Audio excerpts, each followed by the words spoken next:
Le virus en lui-même ne nous fait pas peur, mais ce qui nous fait peur, c'est d'être envoyé en centre.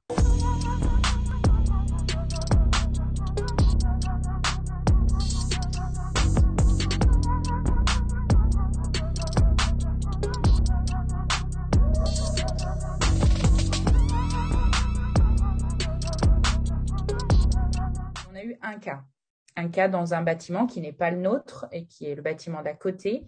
Et ils ont complètement scellé le bâtiment d'eux. Enfin, c'est scellé vraiment, hein, la porte, il y a un antivol sur la porte. C'est vraiment, c'est pas juste, on vous dit de pas sortir. On ne peut pas du tout sortir. On ne peut pas sortir nos poubelles, donc on les dépose devant notre porte une fois par jour. Si on a des animaux, on ne peut pas sortir les animaux. On a un PCR tous les 2 jours à l'extérieur.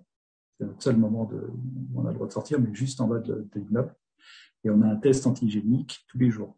On nous est donné devant notre porte, on doit le faire et envoyer la photo. Une difficulté, c'est aussi le manque de visibilité. Chaque semaine, c'est reparti pour 2 semaines. Les mesures qui sont prises, on a du mal à les comprendre et on en finit par ne plus chercher à les comprendre. Mais on a des amis, ils viennent les réveiller à 3 heures du matin pour leur faire des tests.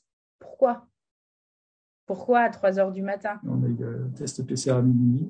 Réveiller les enfants, sortir, ça fait un petit peu un petit climat de terreur. On essaie d'habiller ça avec des blagues, et en dédramatisant au maximum. On fait des tests avec des déguisements.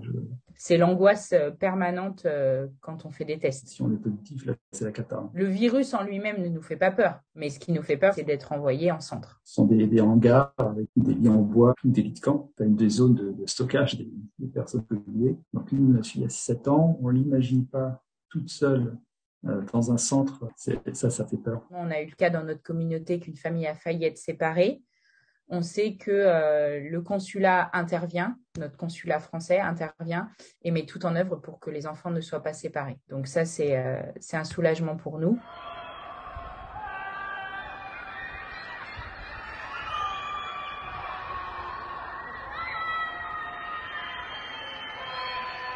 Tout est fermé. Il n'y a aucun supermarché d'ouvert. On a des gens que je remercie énormément dans notre résidence qui passent leur journée à chercher des producteurs qui peuvent nous livrer du lait, de l'eau, des fruits, des légumes, de la viande, du pain. On n'avait pas anticipé pour 3, 4, 5 semaines. Ça va mieux, mais on a eu des moments la semaine dernière où on s'est vraiment posé la question de comment on fait.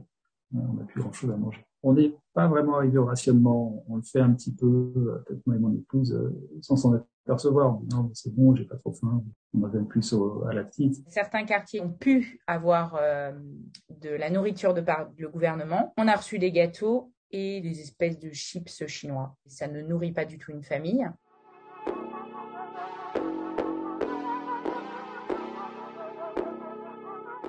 On aurait aimé quand même aller voter.